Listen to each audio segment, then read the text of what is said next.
Chapter 1. The Way We Were. It started with a flyer, a camera, and the last warm days of September. Jeremy Russell was hunched behind his DSLR, the straps slung low around his neck, wearing a vintage red tee that clung to his shoulders and a grin that refused to leave his face. It was campus fair day, clubs and orgs set up in a chaotic sprawl across the quad, hoping to lure new members with glittery posters, home-baked cookies, and a half-dead acoustic guitarist no one asked for.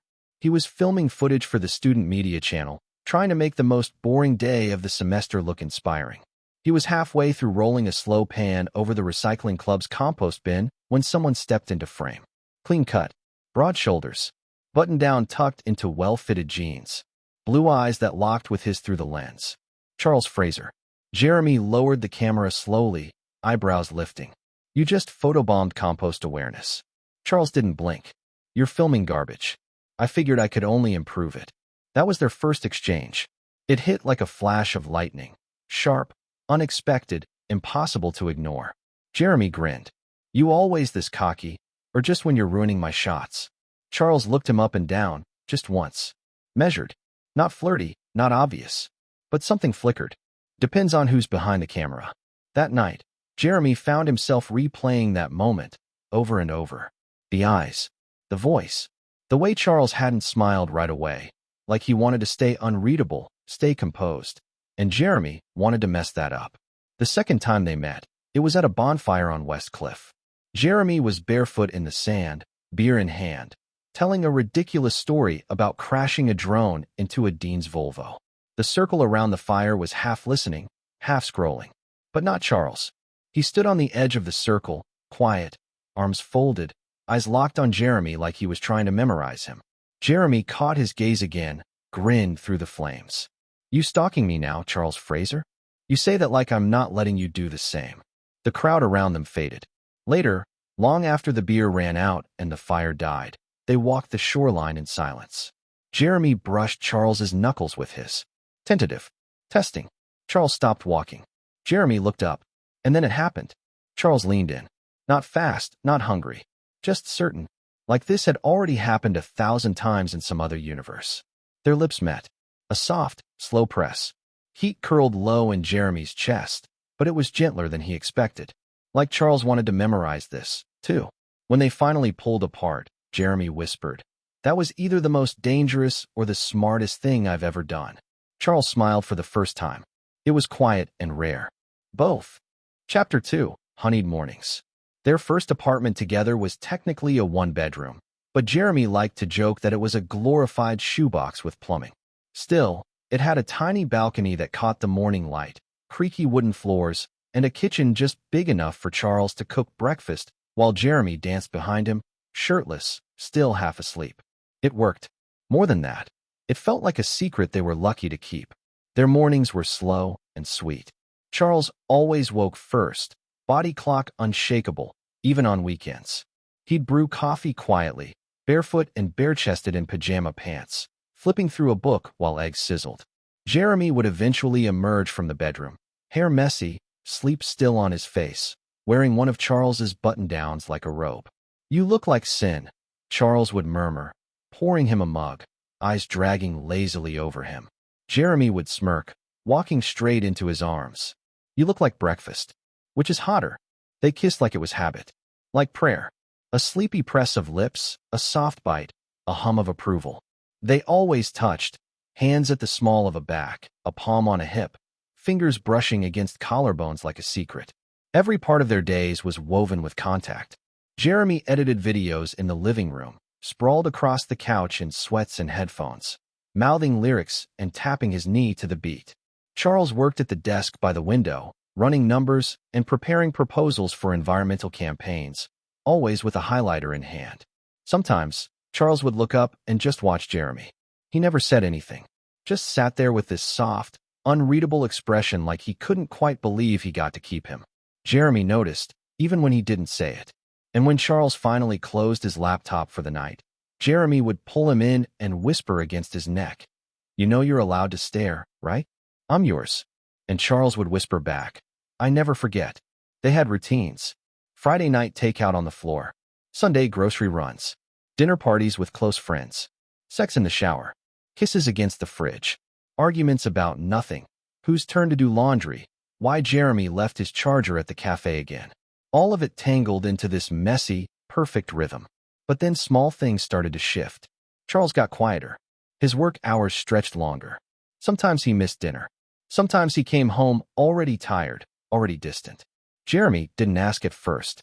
He just turned the music up, made his favorite curry, and tried to pull him into a dance like they used to. Charles smiled, but it was half there. "I'm tired, Jay." Jeremy forced a laugh. "Yeah, but dancing with me is, like, restful." Scientific fact.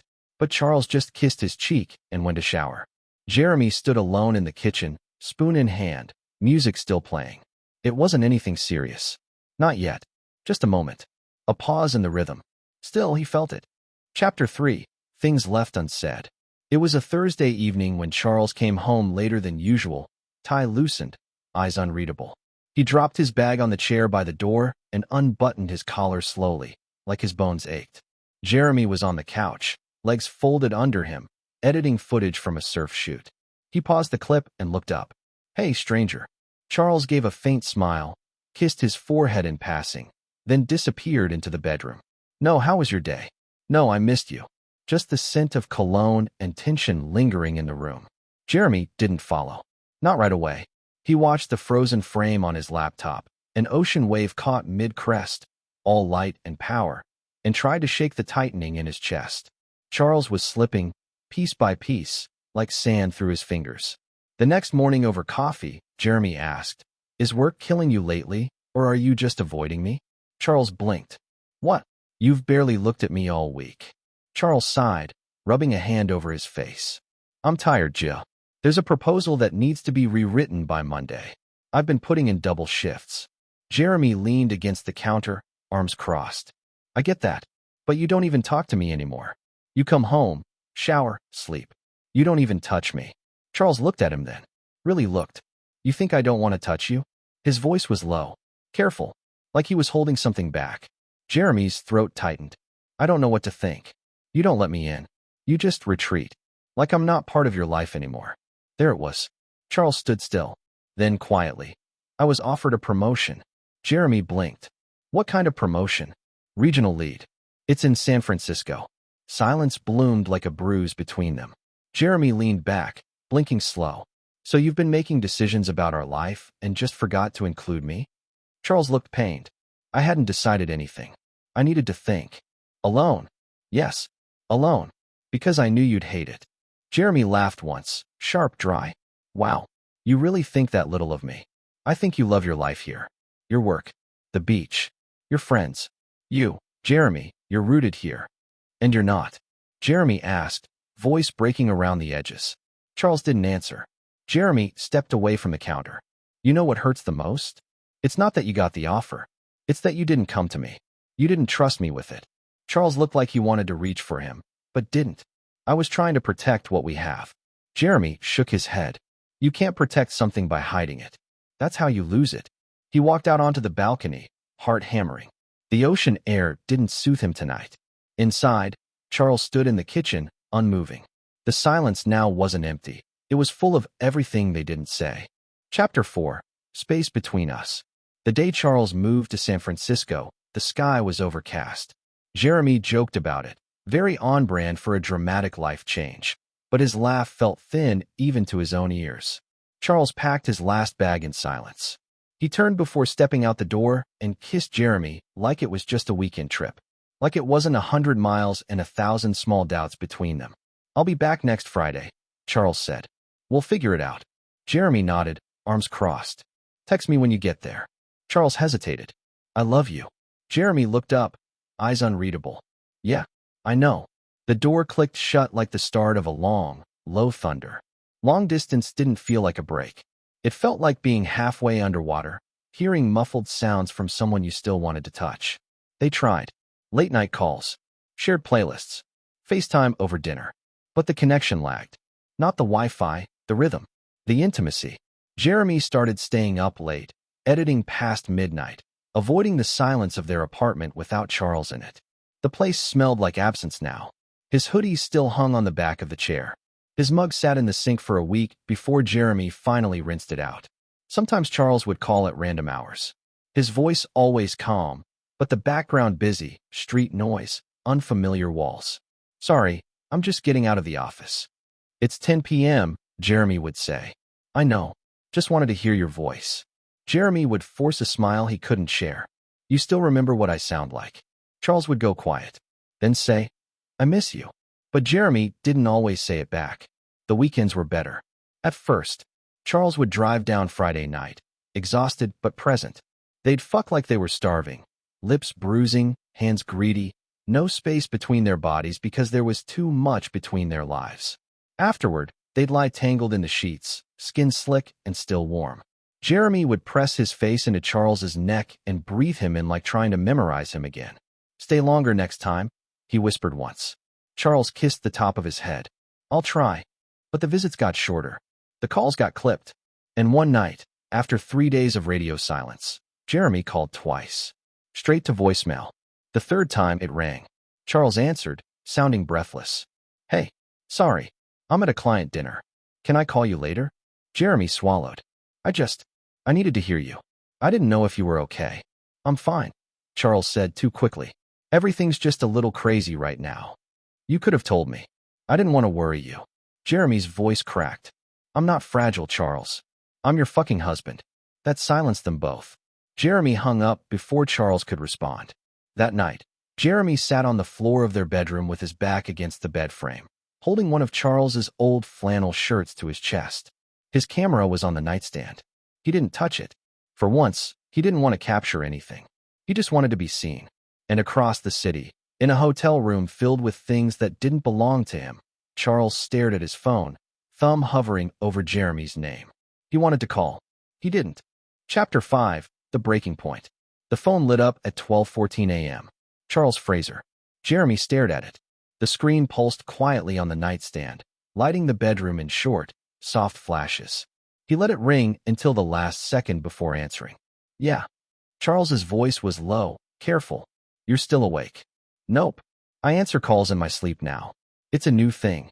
A pause. "Jeremy." "What?" Jeremy snapped. "What do you want at midnight, Charles? You disappear for 4 days, and now you remember I exist." Charles sighed. "I'm not trying to fight." Jeremy sat up in bed, sheets falling off his chest. "You say that, but you keep giving me silence like it's something I asked for. I've been buried in work." Don't start that again. We've had this conversation. You're always buried in work. That's not the problem." "Then what is the problem?" Charles's voice sharpened. Jeremy laughed, bitter. "You really don't know?" "No, Jeremy. Apparently I don't. Because from where I'm standing, you're the one who keeps pulling away." That landed hard. Jeremy went quiet. He let that sit. Then, quietly, "I'm pulling away. You left. You took the job. You built a life without me in it." "I didn't leave you," Charles said, almost a whisper. "But you didn't stay," Jeremy shot back. There it was. The line that cracked something wide open. Charles didn't answer. "I've been trying, Charles. Trying to keep this alive while you ghost me all week, then roll in on Fridays like nothing's changed. You think a few hours of sex and scrambled eggs make up for everything you're not saying? You think I don't feel this too?" Charles's voice finally snapped. "You think I enjoy sleeping in a bed without you? I miss you every fucking day, Jeremy. But I'm doing this for us. For our future." "Then maybe I don't want a future that looks like this," Jeremy said. Silence. Hard and long and cold. When Charles finally spoke, his voice was strangled. "Do you mean that?" Jeremy's throat was tight. He didn't answer. Charles inhaled slowly, like he was steadying himself. "Okay, if that's how you feel." "Charles, I need to get some sleep," he said. "Good night." Click. The silence afterward was deafening.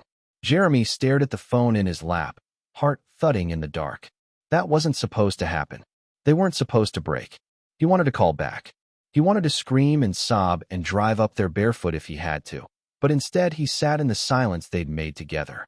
And across the city, Charles sat on the edge of a hotel bed, fully dressed, fists clenched, his phone on the pillow beside him like it might bite. He didn't cry. He didn't sleep.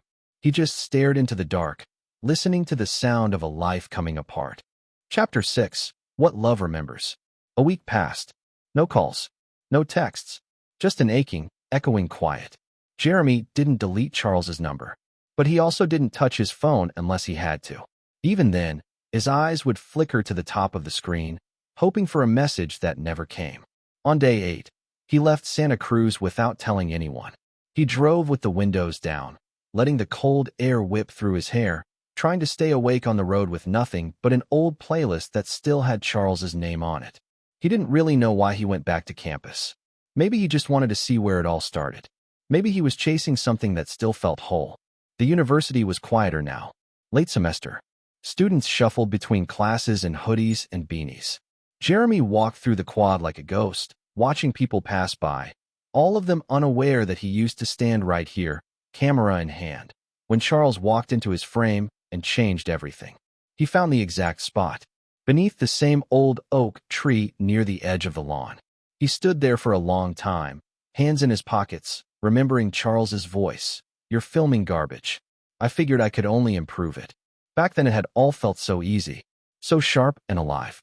Charles had looked at him like no one else ever had, like Jeremy was something real, something worth paying attention to.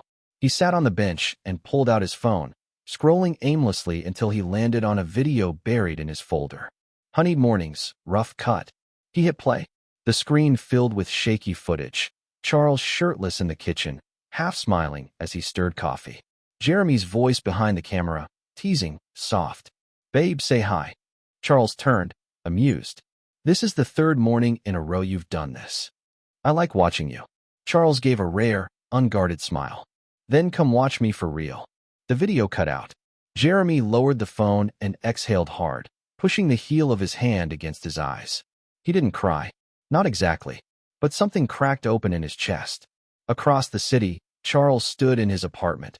New, too clean, cold in a way that never softened with time. He opened the closet and found a hoodie that didn't belong to him. Jeremy's. He pressed it to his face. It didn't smell like him anymore. Not really. But the memory was still there. He sat down on the floor, back against the bed, and scrolled through photos. Jeremy at the beach. Jeremy in his lap at some house party. Jeremy in bed, smiling sleepily into the camera like he knew he was loved. Charles didn't know how to fix what had broken. He didn't even know where the fracture began. But he knew one thing. Jeremy wasn't just a chapter of his life. He was the whole goddamn book. That night, Jeremy lay in an old dorm bed he had no right to be in anymore, listening to rain tap against the window. He whispered into the dark, like a confession. "I still love you." And somewhere in the silence, he felt the echo. "I know." Chapter 7. Return to You. It was raining in San Francisco when Jeremy showed up. Not a storm. Not dramatic. Just the kind of rain that seeps into your clothes, your hair, your bones. The kind that feels honest. He hadn't called. Hadn't even texted. He just went. It wasn't a plan. It was a pull. Charles lived in a quiet building now, tucked between two brick storefronts. Jeremy stood outside the buzzer for almost a full minute before pressing it. He wiped his palms on his jeans. Heart hammering. The intercom crackled. Then Charles's voice, rough, confused, and still familiar. "Hello." Jeremy stepped closer to the speaker. "It's me." Silence. "Then what?" Jeremy licked his lips, chest tight. "I didn't come to fix anything. I just wanted to see you." Another pause. Then a buzz. The door clicked open. He climbed the stairs slowly. Rain clung to him in patches. His breath was uneven by the time he reached the 3rd floor. He knocked once, then twice. Charles opened the door barefoot, in a hoodie and sweats, like he hadn't planned on seeing anyone all day. His eyes landed on Jeremy. Just stood there. Jeremy swallowed. "Hi." Charles didn't speak. Didn't move. So Jeremy tried again, quieter. "I couldn't stop thinking about you." Charles's jaw tensed. "Why now?" "Because I missed you. Because I couldn't sleep. Because I was too proud to call and too stupid to stop hoping you would." Charles leaned against the doorframe, arms crossed. "You think showing up like this changes anything?" "No," Jeremy said. "I just didn't want to be far from you anymore." They stared at each other for a beat too long. The air thick between them. Charles's voice softened. "I didn't know if you still loved me." "I never stopped," Jeremy said, voice cracking. "Even when I was mad. Even when I didn't understand you. I still love you." Charles's face crumpled, just barely. His body sagged a little, like something inside him gave out. He opened the door wider. Jeremy stepped in. They didn't speak. They didn't kiss. Not yet. Jeremy dropped his bag in the hall and stood awkwardly in the living room, taking in the space. Clean, quiet, minimal. A couch, a table, a photo of them still hanging near the window. "You didn't take that down," he said. Charles didn't look at the photo. Couldn't. Jeremy turned to face him. "You look tired." "So do you." Then it broke. Whatever thin wall had kept them from touching. Charles stepped in. Jeremy didn't move. He just let Charles wrap his arms around him, face burying in Jeremy's damp shirt, breath catching. Jeremy clutched him back hard, like he'd fall through the floor if he didn't hold tight enough. No kissing. No rush. Just breathing each other in. "I don't know how to fix this," Charles whispered. Jeremy pressed his lips to Charles's temple. "We don't have to fix it tonight. I just want to be with you." Charles pulled back, eyes red but steady. "Stay." Jeremy nodded. "Always." Chapter 8. Building again. They didn't jump back in. There was no sweeping, cinematic return. Just two men, in the same apartment again, learning how to speak without defense and touch without flinching. Charles made coffee the next morning without asking how Jeremy took it. Jeremy folded Charles's hoodie into a neat square and left it on the couch. They barely spoke over breakfast, but something about the quiet felt softer. Later that week, Charles asked, "Would you try therapy with me?" Jeremy blinked. "Couples therapy?" Charles nodded. "Yeah, I don't want to lose us again." Jeremy looked at him for a long moment, then smiled, tired but sincere. "Okay." They sat side by side in a small office with beige walls and a framed photo of a lighthouse above the couch. The therapist was kind-eyed and didn't flinch when Jeremy swore or when Charles went silent for long stretches. "I felt abandoned," Jeremy said once, voice flat. "I thought we were a team. Then suddenly it was just you, making decisions, building a life I wasn't part of." Charles didn't argue, just listened. When the silence stretched, he finally spoke. "I was scared. Of failing you. Of needing something different than you did. I thought, if I just worked harder, I could protect us from everything. You shut me out." "I know," Charles said. "And I regret it every day. It didn't fix everything, but it opened something." They started talking more, touching more. Even their fights changed, less sharp, more honest. Still messy, but with hands reaching instead of turning away. Jeremy started taking gigs in San Francisco. Weekend shoots. Music videos. He stayed in Charles's apartment some nights, and slowly, wordlessly, they made space for each other again. One night, after a long shoot, Jeremy came home to find Charles in the kitchen, sleeves rolled up, chopping garlic. "You cooked?" Jeremy asked, dropping his bag. "I missed feeding you," Charles said, like it was an apology and a love letter in one. Jeremy kissed his neck from behind. "I missed you thinking I'm helpless." Charles leaned back into him. "You are helpless. I've seen your grocery choices." Dinner turned into wine. Wine turned into music. Music turned into them swaying in the kitchen, barefoot, Charles's hand at Jeremy's waist, Jeremy's head resting on his shoulder. Neither of them spoke. They didn't need to. Later that night, curled in bed with the city outside their window, Jeremy whispered, "Do you think we'll fuck this up again?" Charles didn't flinch, just brushed his thumb along Jeremy's knuckles. "Probably." Jeremy laughed under his breath. "But we'll fix it," Charles added. "Every time. We'll fix it." Jeremy closed his eyes. "Okay." And he believed him.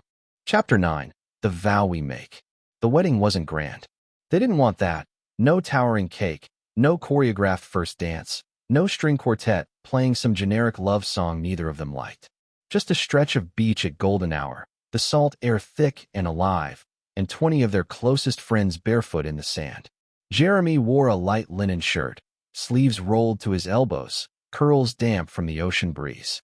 Charles wore a navy button-down, top buttons undone, no tie, because Jeremy refused to let him wear a tie to their own wedding. "It's us," Jeremy had said. "We get to write this however we want." And so they did. No altar, no aisle, just a semicircle of friends, two vows handwritten on notebook paper, and the ocean breathing beside them like a witness. Charles went first. He unfolded his paper with shaking hands, eyes steady on Jeremy. "I've loved you in easy ways and hard ways," he said. "In morning coffee and angry silence.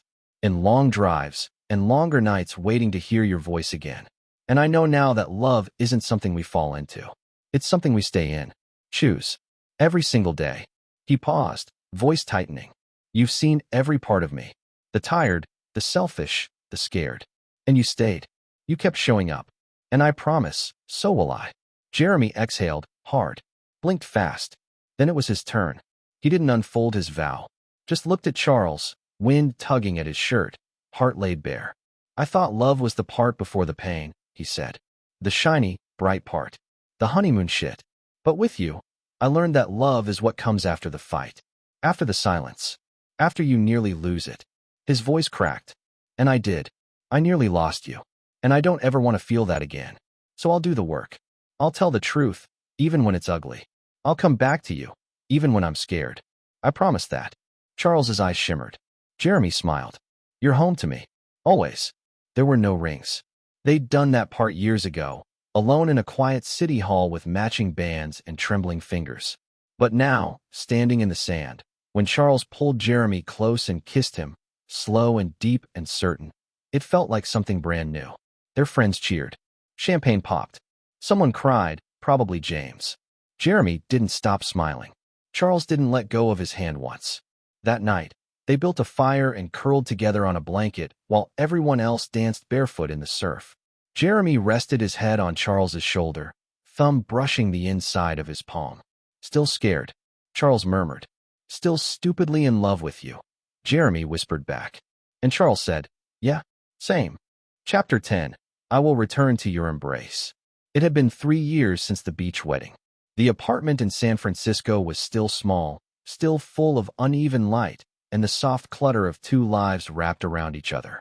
Their toothbrushes still leaned together in the cup by the sink. Their coats hung tangled on the same hook. Jeremy's camera equipment took up half the living room, and Charles never once complained. They didn't fight the way they used to. Not because everything was perfect, far from it, but because they listened now. They slowed down. They told the truth faster. There were days when Jeremy still felt restless, stretched thin from deadlines and overwork. Days when Charles came home quiet, shoulders heavy from things he didn't know how to say yet. But they had rituals now. Anchors. Sunday mornings, Charles cooked. Jeremy played old indie records and read aloud whatever strange fact he'd learned that week. Some nights, Jeremy would crawl into bed late, exhausted, and Charles would pull him close without a word, pressing their bodies together until his breath steadied. On hard weeks, Jeremy would say, "Tell me something true," and Charles would answer, "You're still the best decision I ever made." On their anniversary, Jeremy gave Charles a video. It wasn't polished. It didn't need to be. It opened with grainy clips, old college footage, pixelated laughter, shaky handheld shots of Charles brushing his teeth or dancing terribly in their old kitchen. Then came newer footage. Quiet mornings. Blurry glimpses of Charles asleep on the couch with a book on his chest. Their wedding. A clip of Charles crying while Jeremy made pancakes, laughing behind the camera. The last frame was just Jeremy, holding the lens steady, speaking directly to it. His voice calm, soft. "You told me once that you were scared I'd leave, that you weren't enough to hold on to me. But here we are, still waking up next to each other, still choosing this, every damn day.